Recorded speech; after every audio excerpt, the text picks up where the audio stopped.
Have you ever noticed that no matter how much your life changes on the outside, something inside you seems to remain in the same place?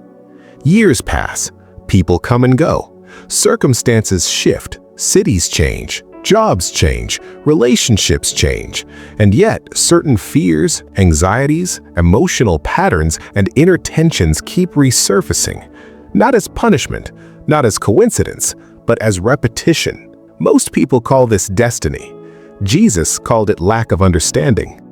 Perhaps you have prayed for change, prayed sincerely, asked God to open doors, remove obstacles, alter situations, transform outcomes. And yet, despite those prayers, there was a quiet sense that something remained unmoved, as if the world outside shifted, but the core of your experience did not. Not because God did not hear you, but because Jesus taught that reality does not begin where most people try to change it. Reality begins in a place almost no one observes. Jesus never initiated transformation by persuading the external world to adjust. He never began from the outside in. He always started from the invisible place where life is organized before it becomes visible. That is why he said that the kingdom of God does not come with outward appearance, because the kingdom of God is within you. This statement is far more radical than it is usually understood to be. Jesus was not speaking poetically. He was stating a governing principle. Whatever rules the interior of a person eventually governs the entirety of that person's lived reality. The world teaches that reality is fixed, rigid, imposed from the outside, and largely uncontrollable. Jesus taught the opposite. He taught that reality responds to the inner state from which a person lives. When he said all things are possible to the one who believes, he was not offering emotional motivation or positive thinking. He was revealing a spiritual law. For Jesus, faith was not optimism. Faith was alignment. And when alignment occurs internally, life begins to reorganize externally. This is why Jesus consistently showed more interest in what a person believed than in the problem they were facing. Before healing, before intervention, before visible change, he often asked a question that seems unnecessary on the surface. Do you believe that I am able to do this? This question was not designed to test religious devotion. It was meant to reveal the internal position from which the person was living. The change did not begin with the miracle. It began with awareness. Centuries before Jesus, the book of Proverbs had already articulated this principle with precision. As a person thinks within their soul, so they are. Jesus lived this truth at its highest level. He understood that the way a person perceives themselves, God, and life determines the kind of reality they experience. Until that perception changes, reality merely changes scenery, not direction. Perhaps this resonates with your own experience. You changed jobs, you changed cities, you changed routines, you changed plans. Maybe you even changed relationships, and for a while things seemed different. But eventually the same emotional atmosphere returned. The same anxiety, the same exhaustion, the same fear of what comes next. Jesus would explain this very simply. You changed the environment, but you did not change the internal point from which you live. And as long as that point remains the same, reality rearranges itself to confirm it. This is why Jesus' first word when he began his public ministry was not do, but repent. In its original meaning, repentance does not mean feeling guilty or ashamed. It means to change the mind, to shift the inner axis, to adopt a new way of perceiving reality. Jesus knew that without this internal shift, no teaching, no matter how true, would produce lasting fruit. He illustrated this clearly in the parable of the sower. The seed is the same, the message is the same, the promise is the same. What changes is the soil, and the soil is the inner condition of the mind and heart. Jesus was explaining that the reality that emerges depends entirely on the inner ground where truth lands. A mind saturated with fear, urgency, and chronic worry suffocates transformation before it has time to mature. What Jesus taught spiritually, modern neuroscience is now beginning to confirm biologically. Research shows that repeated mental patterns carve neural pathways in the brain. The more a thought is rehearsed, the more automatic it becomes. Over time, the mind begins to operate on fixed tracks, producing the same emotional reactions, the same decisions, and inevitably the same outcomes. The Apostle Paul described this spiritual mechanism when he wrote, "Do not conform to the pattern of this world, but be transformed by the renewing of your mind." Renewing the mind is not about thinking positively. It is about dismantling the internal pattern that governs perception. Jesus understood that an ungoverned mind produces an unstable reality. That is why he emphasized inner vigilance so strongly. Watch and pray. To watch in this sense is not to observe the world. It is to observe what happens internally before a word becomes an action, and before an action becomes a destiny. Jesus knew that the invisible battle always begins in the mind. Consider how he approached situations others considered irreversible. There was a man who had been paralyzed for 38 years, lying beside a pool. Jesus did not ask how long he had suffered. He did not ask who had abandoned him. He asked a question that went straight to the center. Do you want to be healed? At first glance, this question seems absurd. Of course he wanted to be healed. Or did he? Jesus was exposing the internal position. Some people grow so accustomed to their old reality that it becomes part of their identity. Healing would require not only physical restoration, but a complete reorganization of how they see themselves. Jesus disrupted that internal narrative before producing any visible change. When he said, "Get up," John 5:8, he was not merely restoring muscles. He was breaking an internal story. The shift occurred in consciousness first. The body followed. Modern research on posture confirms something remarkable. When a person stands upright, expands their chest, and breathes deeply, the brain receives signals associated with agency, possibility, and control. Jesus was applying this principle long before science had language to describe it. But Jesus went even deeper. He did not teach people to fight reality in order to change it. He taught them to change the internal position from which they respond to it. That is why he said, "Seek first the kingdom of God." Matthew 6:33. The kingdom is not a geographic location, it is an internal government. When that government is established, everything else reorganizes naturally. The problem is that most people attempt to add outcomes without establishing the kingdom. They want change without alignment, results without inner transformation. Jesus addressed this directly when he said that no one puts new wine into old wineskins. Matthew 9:17. The wine represents new life. The wineskin represents the internal structure of the mind. Without inner renewal, transformation cannot be sustained. Perhaps you are beginning to see something crucial. Many failed attempts at change were not caused by lack of faith, but by persistence in the same internal position. Jesus did not label this simply as sin. He called it blindness.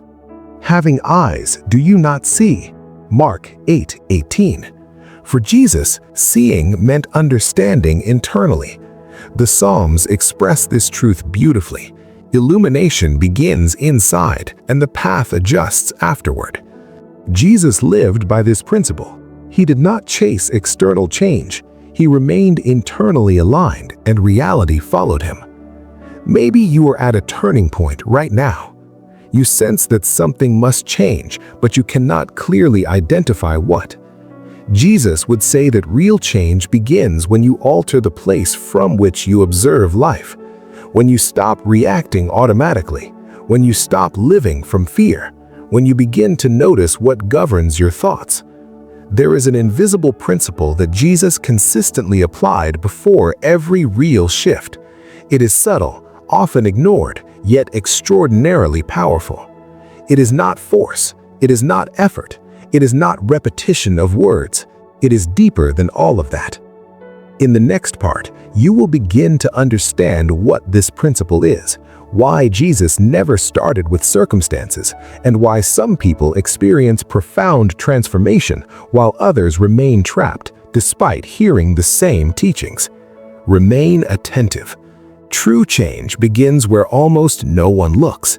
There is a quiet mistake that prevents many people from changing their reality, even though they believe in God, pray sincerely, and desire transformation with all their strength. The mistake is subtle. They confuse faith with expectation and hope with anxiety. Jesus never made this confusion.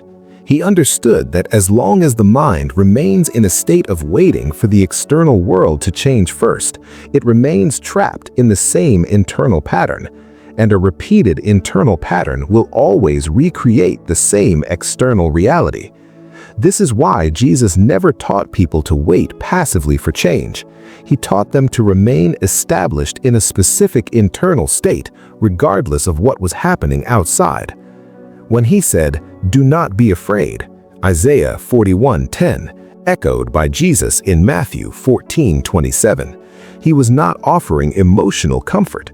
He was interrupting a mental condition that blocks transformation at its root. Fear locks the mind into what already exists. Faith repositions the mind toward what has not yet manifested. This difference changes everything. Observe how Jesus behaved under pressure. Crowds pressed against him. His disciples panicked repeatedly. Religious leaders attempted to provoke and trap him, yet he never moved according to the urgency of others. He moved according to internal alignment.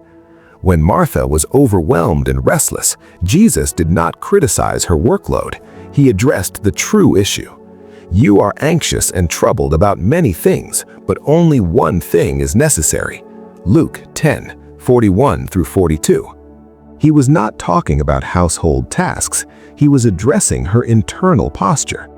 Mental agitation is one of the greatest enemies of transformation. An agitated mind reacts excessively, anticipates catastrophe, and suffers before suffering is required. Jesus taught the opposite. Do not worry about tomorrow. Matthew 6:34. This was not an instruction to abandon responsibility. It was guidance on where not to locate the mind. A mind that lives projected into the future cannot create. It can only attempt to defend itself. Modern neuroscience confirms what Jesus taught intuitively. Studies show that when the mind remains constantly oriented toward future threats, the body enters a state of continuous alert. Cortisol levels rise, clarity diminishes, decision-making deteriorates, perception narrows. Jesus already knew this when he said that peace does not come from the world, but from him. John 14:27. Peace was not the result of reality changing. Peace was the invisible cause of reality changing. Jesus also taught that reality cannot change while the mind remains divided. No one can serve two masters. Matthew 6:24. This division is not only theological, it is psychological. One part of the mind trusts, another part fears. One part believes, another part doubts.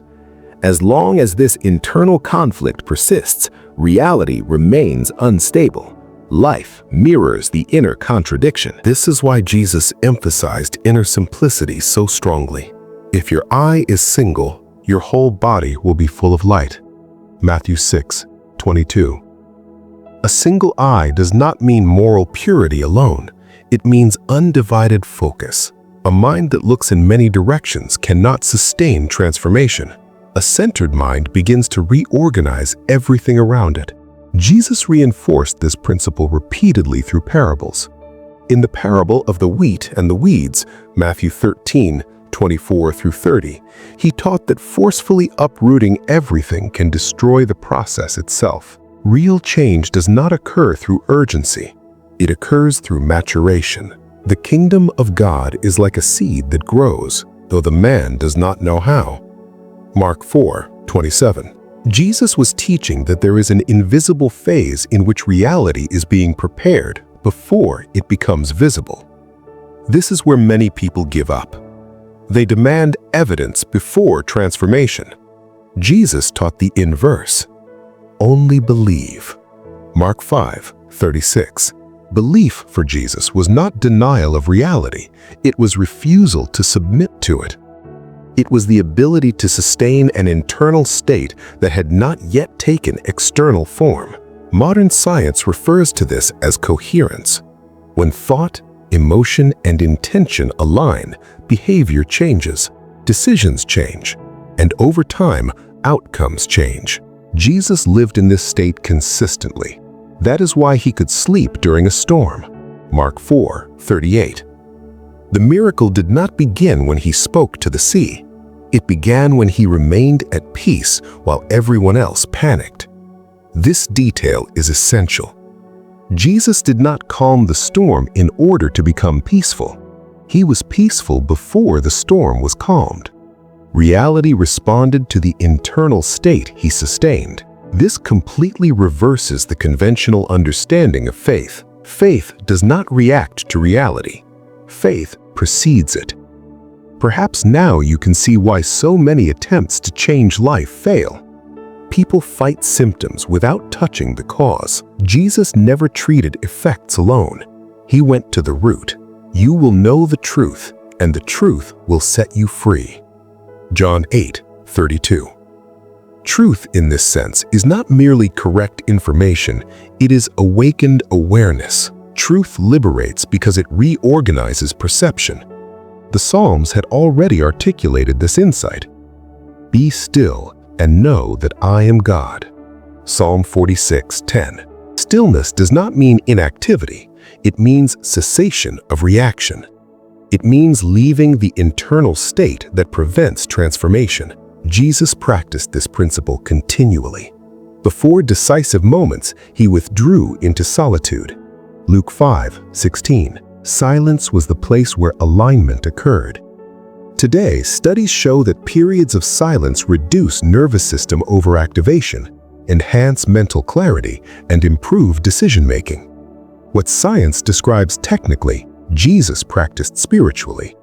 He knew that a noisy mind cannot create a new reality. It can only repeat the old one. Perhaps this explains something about your current experience. Maybe life feels paused. Maybe nothing seems to be moving. Maybe you are being invited into silence, not as absence, but as preparation. Because real change does not begin when something happens outside. It begins when something stabilizes inside. Jesus taught this with extraordinary precision, yet few were willing to remain long enough in this internal process. And here we reach a critical threshold. There is something even deeper than aligning thoughts, more fundamental than calming emotions. There is a center that Jesus never abandoned. A point within so still that it remains intact even when everything appears to collapse. This center explains why Jesus could endure betrayal, suffering, and uncertainty without losing his inner axis. It explains why his presence alone altered environments. It explains why reality seemed to respond to him differently. In the next part, you will discover what this center is, why Jesus never lost contact with it, and how this single internal adjustment accounts for the most profound and lasting transformations a person can experience. Remain attentive. What comes next completes everything that has been unfolding so far. There is a place within a human being that rarely receives attention. It is quieter than thought, deeper than emotion, more stable than circumstances. Most people live their entire lives without ever consciously inhabiting it. Jesus never left it. This is the reason his life unfolded the way it did. This is the reason pressure did not distort him. This is the reason chaos did not govern him. This is the reason reality appeared to bend around his presence. Jesus referred to this place as the heart, but not in the modern emotional sense. In the language of Scripture, the heart is the seat of governance. It is the inner throne, the place from which perception, intention, and direction flow. Above all else, guard your heart, for from it flow the springs of life. Proverbs 4:23. Notice the language carefully. Not feelings, not moods, not reactions, springs, directions, currents, outcomes, paths. Life does not emerge randomly. It flows from a source. Jesus understood that most people attempt to change their lives by modifying behavior while leaving the source untouched. They adjust actions, suppress emotions, force discipline, or pursue new environments, yet preserve the same governing center. Jesus taught that this approach cannot produce lasting change.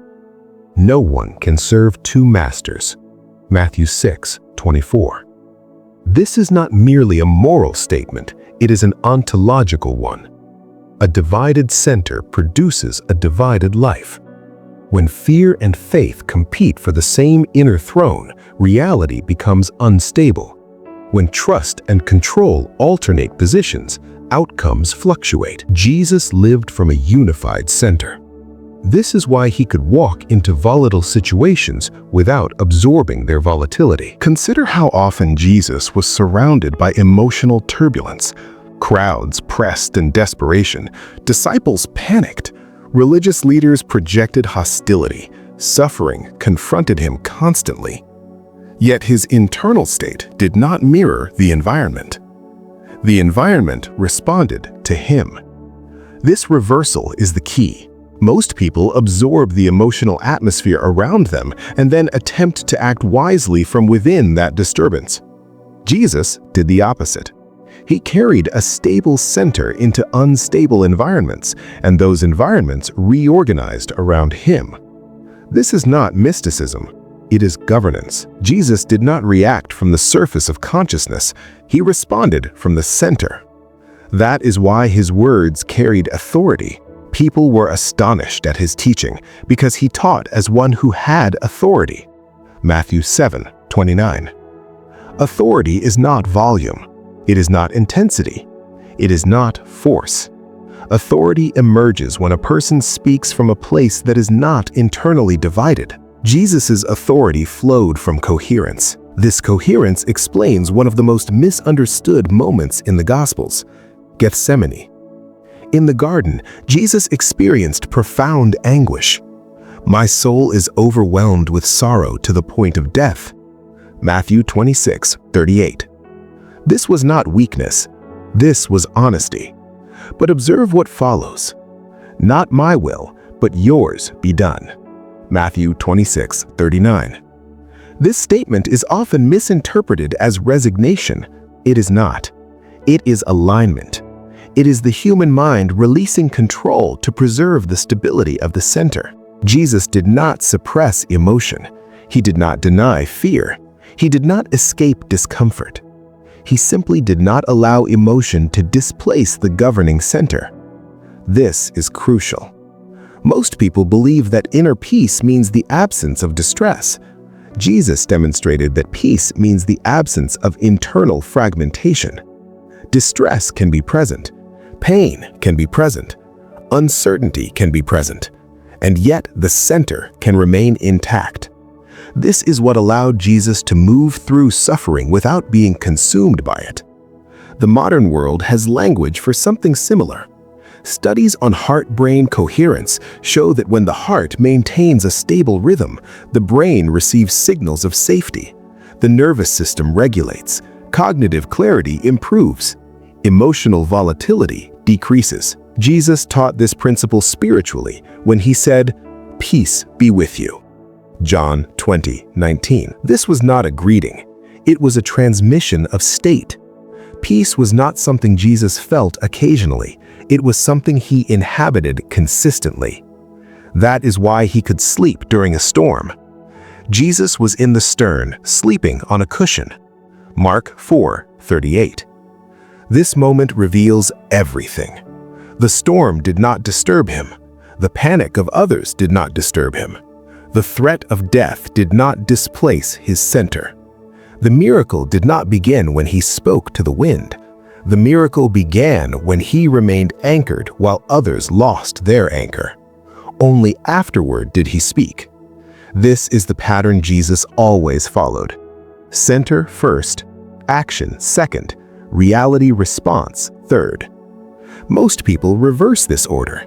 They act from anxiety, react from fear, speak from urgency, and then wonder why reality feels hostile. Jesus demonstrated that reality mirrors the state of the one engaging it. This is why he taught, "Where your treasure is, there your heart will be also." This is not about money. It is about what occupies the center. Whatever holds the center organizes perception, attention, and interpretation. If the center is fear, everything appears threatening. If the center is scarcity, everything feels insufficient. If the center is trust, reality begins to open. Most people try to change outcomes while preserving the same center. Jesus taught that outcomes follow the center, not the other way around. This explains why Jesus refused to be hurried. Urgency did not govern him. Even when Lazarus was sick, Jesus delayed. John 11. From a human perspective, this seems irresponsible. From the perspective of inner governance, it was precise. Jesus did not react from external pressure. He moved according to internal alignment. When he arrived, Lazarus had already died, and yet he was not destabilized. Why? Because death did not sit at his center. Trust did. This is why he could say, "Did I not tell you that if you believe, you will see the glory of God?" John 11:40. Notice the order. Believe first, see second. The center precedes the manifestation. This principle explains why Jesus taught that faith is not a feeling. Do not be afraid, only believe. Mark 5:36. Fear and faith cannot occupy the same center simultaneously. One governs, the other yields. Jesus did not teach people to suppress fear. He taught them to relocate the center. When the center shifts, fear loses authority naturally. This is what makes Jesus' teaching so different from moral instruction or behavioral advice. He was not managing symptoms. He was re-establishing internal government. Paul understood this deeply. The peace of God will guard your hearts and your minds. Philippians 4:7. Observe the sequence. Heart first, mind second. When the center is guarded, the mind follows. When the mind follows, when decisions align, life changes. Jesus never promised the absence of difficulty. In this world, you will have trouble. John 16:33. What he promised was something far more powerful. But take courage. Courage is not confidence in circumstances. It is stability of center in spite of circumstances. Those who live from this center are not enslaved by what happens to them. They pass through scarcity without losing trust. They face silence without losing faith. They endure delay without collapsing into anxiety. This is why some people experience inexplicable transformation, not because they discovered a new technique, but because they changed the place from which they live. They stopped living from fear. They stopped living from reaction. They stopped living from urgency. They began living from alignment. Jesus taught that faith is not emotional excitement. Faith is knowing. When the heart knows, the mind stops fighting. When the mind stops fighting, the body calms. When the body calms, perception expands. When perception expands, reality reorganizes. This is the invisible power that changes life. It does not announce itself. It does not force outcomes. It does not demand immediate proof. It remains. And because it remains, reality adjusts. Perhaps you were beginning to sense why so many past efforts did not last. Not because you lacked discipline, not because you lacked belief, but because you tried to change life while preserving an unstable center, reacting, controlling, rushing, defending. Jesus taught another way: stillness, alignment, trust, abiding. When he said the kingdom of God does not come with outward signs, Luke 17:20 and 21, he was teaching that true transformation begins with an internal reordering so profound that at some point, the external world simply follows. This is why some changes appear sudden. They are not sudden. They were prepared invisibly.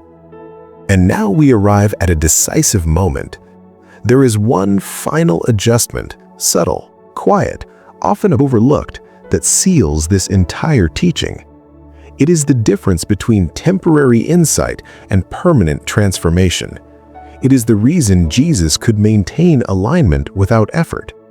In the next part, you will understand what this final adjustment is, why most people resist it, and how it explains the deepest shifts a human life can undergo. Remain present. What comes next brings everything together. There is one adjustment so quiet that most people never notice it. It does not announce itself. It does not demand effort. It does not feel dramatic. And yet, without it, every other attempt at change eventually collapses. Jesus lived from this adjustment continuously. It is the reason his inner center remained stable regardless of circumstances. It is the reason his faith did not fluctuate with outcomes. It is the reason reality responded to him without resistance. This adjustment is the release of internal control. Not passivity, not irresponsibility, not indifference, but the surrender of the need to govern reality from the surface of the mind. Most people attempt to change their lives by tightening control. They monitor outcomes obsessively, rehearse possible failures, and manage every variable they can perceive. This creates the illusion of safety while quietly destabilizing the center. Jesus taught the opposite. He taught that life reorganizes when control is released at the deepest level. This is why his most consistent invitation was not effort, but trust. Do not be afraid. Do not worry. Believe. These were not moral commands. They were instructions for internal relocation. Jesus understood that the human mind cannot both control and trust simultaneously. One must yield. When control dominates, faith becomes theoretical. When trust governs, faith becomes embodied. This explains one of Jesus's most misunderstood teachings. Whoever seeks to save their life will lose it, and whoever loses their life for my sake will find it. This is not about physical death. It is about the internal struggle for control. The attempt to preserve certainty, security, and predictability from the mind results in fragmentation. Releasing the demand for control allows the center to stabilize. Jesus demonstrated this principle constantly. He did not attempt to manage outcomes. He remained aligned with purpose. When crowds demanded signs, he did not comply. When disciples pressured him, he withdrew. When danger approached, he did not panic. Why? Because his security was not tied to results. It was anchored in relationship. Jesus lived from union with the Father, not negotiation with circumstances. I and the Father are one. John 10:30. This statement is not merely theological. It reveals an internal posture of absolute alignment. Jesus did not experience himself as separate, unsupported, or exposed to reality. He experienced himself as held. This sense of being held is the foundation of peace. Most anxiety is rooted in the belief that one must carry life alone. Jesus did not carry life. He abided. Abide in me, and I in you. John 15:4. Abiding is not effort. It is resting in alignment. When a person abides, they stop forcing outcomes. They act, but without anxiety. They choose, but without compulsion. They move, but without panic. This is the state Jesus lived in. It explains why he could remain calm while others rushed. It explains why he could speak gently in moments of intensity. It explains why his presence itself produced change. Modern psychology recognizes something similar. When a person releases hypervigilance and shifts into a state of perceived safety, the nervous system recalibrates. Creativity increases. Insight improves. Emotional regulation stabilizes. Jesus taught this spiritually long before psychology existed. "Come to me, all who are weary and burdened, and I will give you rest." Matthew 11:28. Rest was not the reward for finishing work. Rest was the condition for meaningful work. Jesus never taught people to work themselves into peace. He taught them to begin from peace. This reverses everything. When peace becomes the starting point, action becomes clear. When peace becomes the center, decisions align. When peace becomes the foundation, reality reorganizes. This is why Jesus said, "My peace I give you, not as the world gives." John 14:27. Worldly peace depends on conditions. Jesus' peace precedes conditions. This is the silent adjustment that most people resist. They want peace after certainty. They want calm after resolution. They want rest after control. Jesus offered peace before all of it. This is what makes his teaching difficult. It requires relinquishing the illusion that anxiety is necessary for survival.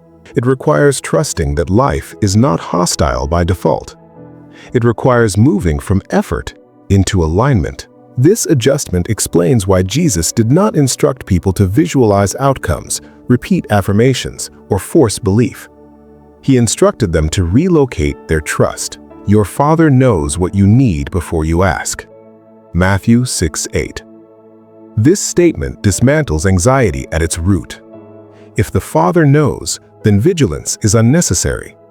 If vigilance is unnecessary, the center can rest. When the center rests, the mind follows. When the mind follows, the body calms. When the body calms, perception opens. And when perception opens, reality begins to shift. Jesus taught that transformation does not come from trying harder. It comes from yielding deeper. This is why silence was so important to him. He often withdrew to lonely places and prayed. Luke 5:16. Prayer for Jesus was not persuasion. It was alignment. Silence is where the need to control dissolves. Silence is where the center stabilizes. Silence is where trust becomes embodied. Most people avoid silence because it confronts the internal noise they use to feel in control. Jesus embraced silence because it returned him to center. This is the final adjustment. To stop negotiating with reality and begin resting in alignment. To stop demanding proof and begin sustaining trust. To stop reacting and begin abiding. When this adjustment occurs, life does not instantly become easy, but it becomes coherent. Delays no longer threaten identity. Obstacles no longer provoke panic. Uncertainty no longer destabilizes the center. This is why Jesus could face the cross without losing peace. The cross did not define him. Alignment did. Jesus never taught that life would be free of pain. He taught that peace does not require the absence of pain. It requires the presence of trust. Into your hands I commit my spirit. Luke 23:46. This was not defeat. It was completion. The center remained intact until the end. This is the transformation Jesus invites every person into. Not control, not effort, not performance. Alignment. Trust. Abiding. Perhaps you are beginning to recognize why your life feels stalled. Not because nothing is happening, but because something deeper is being invited to release. The need to control, the need to rush, the need to resolve everything immediately. Jesus would say, "Your faith has made you well." Not because you forced belief, but because you stopped resisting trust. In the next part, we will begin translating this inner adjustment into lived experience, how it expresses itself in daily decisions, relationships, work, and moments of uncertainty.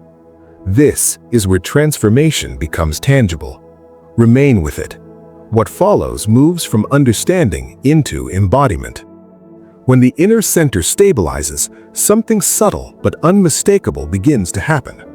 Life does not suddenly become perfect. Problems do not vanish overnight. Circumstances do not instantly rearrange themselves. What changes first is not what happens to you, but how reality meets you. And this shift alters everything. Jesus never taught people to escape the world. He taught them how to stand within it without being ruled by it. Once the center is no longer oscillating between fear and control, daily life becomes the training ground where alignment is embodied. This is where most spiritual teachings stop short. They explain the principle, but not the living. Jesus did both. He showed how an aligned center expresses itself in ordinary moments: work, relationships, conflict, delay, uncertainty. Consider how Jesus approached decisions. He did not make choices from urgency. He did not respond from pressure. He did not move to satisfy expectation. He moved when clarity emerged. Even his disciples struggled with this. They constantly urged him to act faster, to respond more aggressively, to seize opportunities. Jesus resisted all of it. Why? Because haste is a symptom of inner instability. When the center is calm, timing becomes intuitive. Jesus demonstrated this when people tried to force him into public acclaim. They wanted to make him king by force, but he withdrew. John 6:15. This moment reveals a profound principle. Opportunity does not determine alignment. Alignment determines which opportunities are received. Most people chase opportunities because they fear missing out.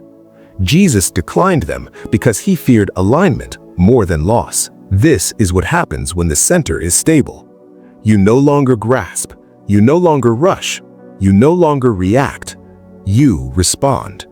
And response always emerges from presence. This changes how a person works. Work is no longer driven by anxiety about the future or validation from others. It becomes an expression of alignment. Effort remains, but struggle diminishes. Jesus said, "My yoke is easy and my burden is light." He was not describing the absence of responsibility. He was describing the absence of internal resistance. Most exhaustion is not caused by work itself. It is caused by working from fear, comparison, and self-protection. When the center is grounded, action becomes clean. You do what is yours to do. You release what is not yours. You trust the unfolding. This also transforms relationships. Jesus did not relate from neediness or emotional dependency. He loved deeply, yet remained free internally. This is why he could give without depletion. Most relational suffering comes from expecting others to stabilize what we have not stabilized internally. When the center is unstable, relationships become compensatory. They are used to regulate fear, insecurity, and identity. Jesus never used people to regulate his inner state.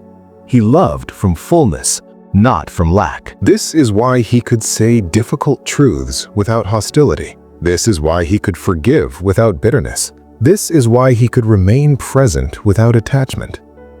When the center is steady, love becomes clear. It does not cling. It does not manipulate. It does not fear abandonment. It gives freely. Jesus taught this when he said, "Love your neighbor as yourself." Mark 12:31. This is often misunderstood. It does not mean self-sacrifice to the point of erasure. It means that the quality of love you extend flows directly from the quality of stability you possess. A fractured center produces fractured love. A grounded center produces grounded love. This is also why Jesus taught so much about forgiveness. Forgiveness is not moral superiority. It is liberation from inner disturbance. Holding resentment destabilizes the center. It keeps the nervous system activated, the mind rehearsing, the heart contracted. Jesus forgave not because others deserved it, but because peace mattered more than grievance. "Father, forgive them." Luke 23:34. This was spoken from alignment, not denial. Jesus did not deny injustice. He refused to let it govern his center. This same principle applies to uncertainty. When the center is unstable, uncertainty feels threatening. The mind rushes to resolve it, predict it, control it. When the center is stable, uncertainty becomes spacious. Jesus lived with uncertainty constantly. He did not know how every moment would unfold, yet he did not fear the unknown. Why? Because his trust was not in outcomes, it was in alignment. This is why he taught, "Do not worry about your life." Matthew 25:25. This is not carelessness, it is confidence in the intelligence of life when approached from trust. Jesus did not teach people to stop planning.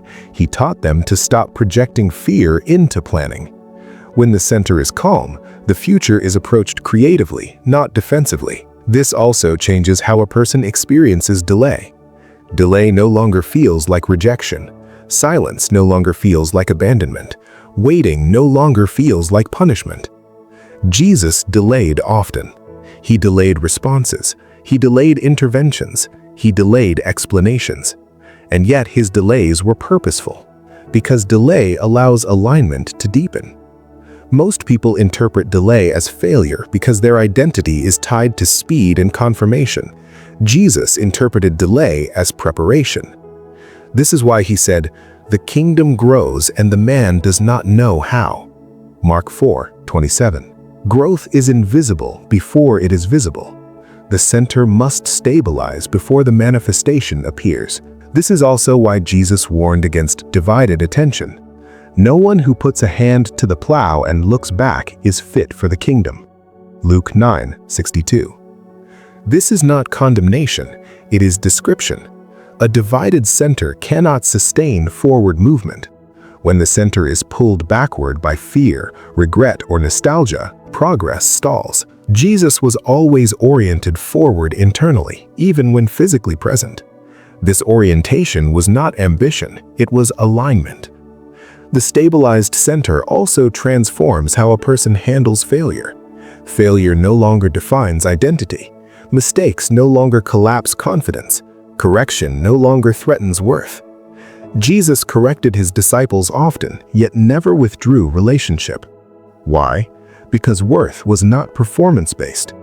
When the center is grounded, feedback becomes information, not condemnation. This allows learning. This allows growth.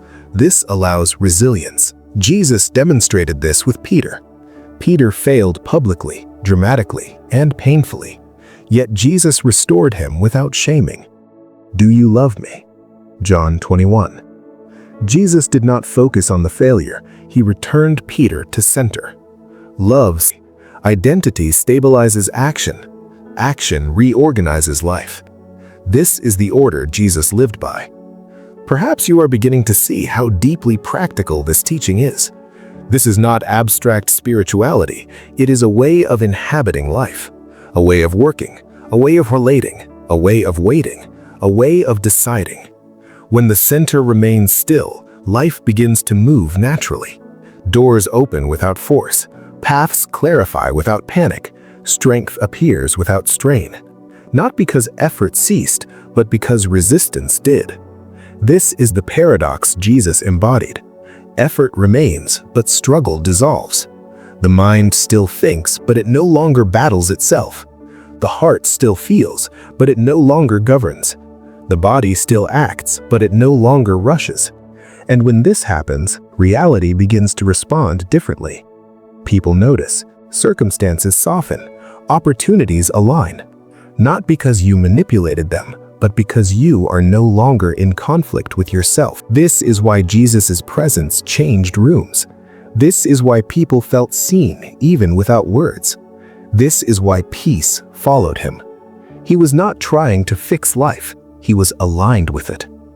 In the next part, we will explore what happens when this way of living is tested, when pressure intensifies, when loss occurs, when prayers seem unanswered. This is where alignment is either abandoned or deepened. Jesus faced these moments, and how he navigated them reveals the final layer of transformation. Remain with it. What comes next addresses the moments when faith feels hardest, and most necessary. There comes a moment in almost every life where the teachings sound true, the principles make sense, the alignment feels real, and yet nothing seems to change on the outside. Prayers are made, faith is exercised, the inner center feels calmer, but circumstances remain the same. This is the moment where many people abandon the process, not because they stopped believing in God, but because they quietly concluded that alignment did not work. Jesus anticipated this moment. He knew that the greatest tests of faith would come not in moments of crisis alone, but in moments of silence, in seasons where nothing collapses dramatically, yet nothing moves forward either. This is where the deepest transformation either stabilizes or dissolves. Most people assume that if alignment is real, results should be immediate. Jesus taught the opposite. He taught that alignment is often proven precisely when results are delayed. This is why he said, "Blessed are those who have not seen and yet have believed." This statement is not about blind faith. It is about internal maturity. Seeing before believing requires no inner stability.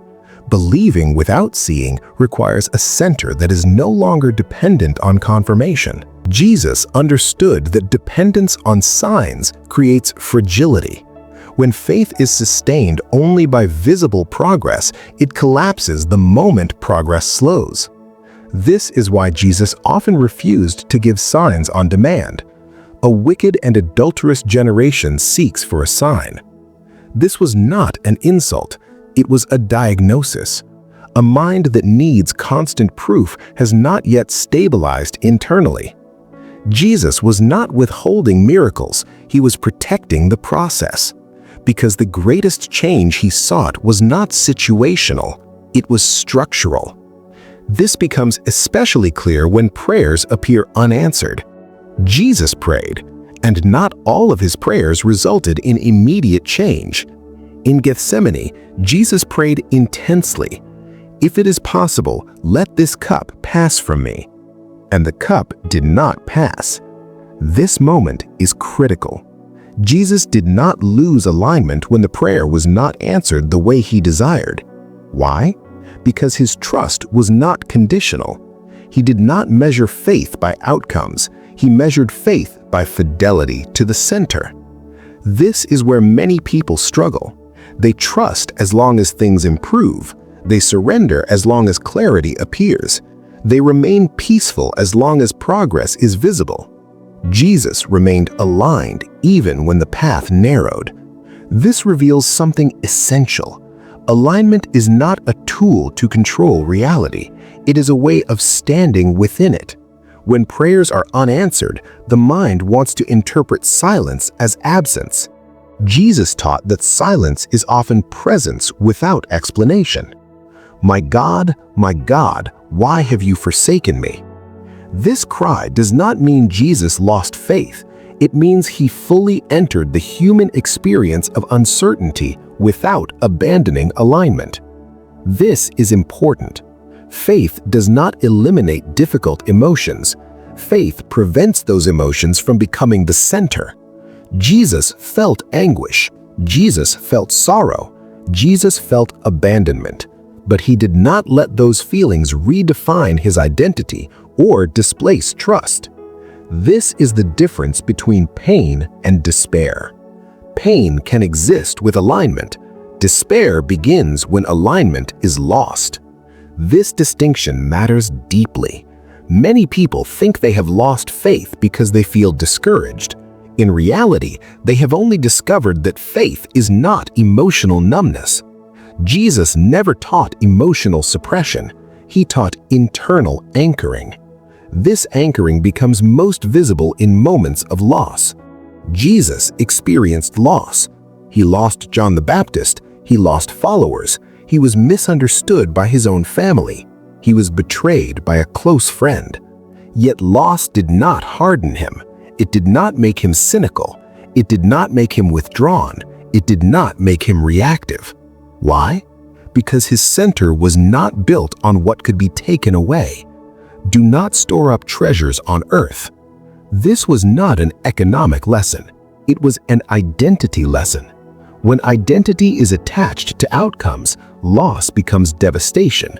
When identity is anchored in alignment, loss becomes passage. Jesus wept at Lazarus' tomb. He did not deny grief, but grief did not govern him. This balance is crucial. Many people believe they must choose between faith and grief. Jesus embodied both. He allowed grief to pass through him without letting it define him. This is the mark of a stable center. Grief moves, fear arises, doubt whispers, but none of them sit on the throne. This also explains how Jesus responded to injustice. He did not pretend injustice was acceptable. He confronted it. Yet he did not become consumed by resentment. Resentment is a sign that injustice has displaced the center. Jesus refused that displacement. This is why he could say, "Love your enemies." This is not moral heroism, it is internal protection. Hatred destabilizes the center. Forgiveness preserves it. Forgiveness is not agreement, it is release. Release of the need to carry what poisons alignment. Jesus understood that a poisoned center cannot heal the world. This brings us to endurance. Endurance is not persistence through force. Endurance is consistency of alignment over time. Jesus endured not because he was emotionally invulnerable, but because his trust was deeper than circumstances. He set his face toward Jerusalem. This phrase signifies inner resolve, not stubbornness, not denial, but clarity. Jesus knew where he was going, even when the path was painful. Clarity stabilizes the center. This is why Jesus taught that the cost of following him was high. Whoever wants to follow me must deny himself. This denial is not self-hatred. It is the denial of the false center, the egoic need to control, protect, and secure identity through outcomes.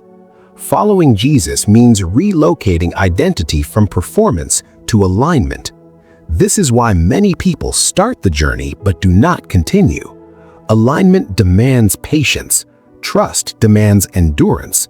Faith demands relinquishment of timelines.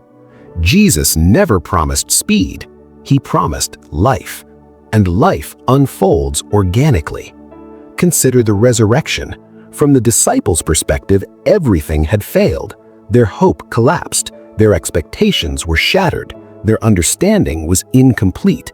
And yet, the greatest transformation occurred in silence behind a sealed stone, out of sight. This is a pattern. What appears inactive may be incubating. What appears lost may be transforming. What appears delayed may be aligning. Jesus trusted this process fully. That trust allowed him to surrender completely, and surrender became resurrection. This is not metaphorical, it is structural. When the center is no longer defended, life can move freely. This is the final test of alignment. Can you remain grounded when nothing confirms it? Can you trust without reassurance? Can you stay present without resolution? Jesus could. And that capacity changed everything. Perhaps this speaks directly to your current season. Maybe you have done the work. Maybe you have aligned internally. Maybe you have released control. And yet, nothing seems to move. Jesus would not say you are failing.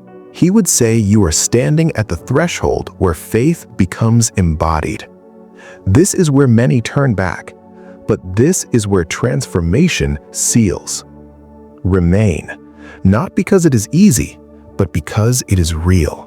Before we move into the final part, take a moment to recognize something important. If you have stayed with this message this far, it is not accidental. Something in you recognizes this truth, not as information, but as resonance. If this teaching has helped you see Jesus' message with new depth, clarity, and relevance for real life, then stay connected. Follow this channel. Subscribe. Remain here. This space exists for those who are not looking for quick motivation, but for lasting transformation. Share this message with someone who feels stuck, confused, or exhausted from trying to control life. And remember, when nothing changes outside, everything may be being decided inside. Alignment always precedes manifestation.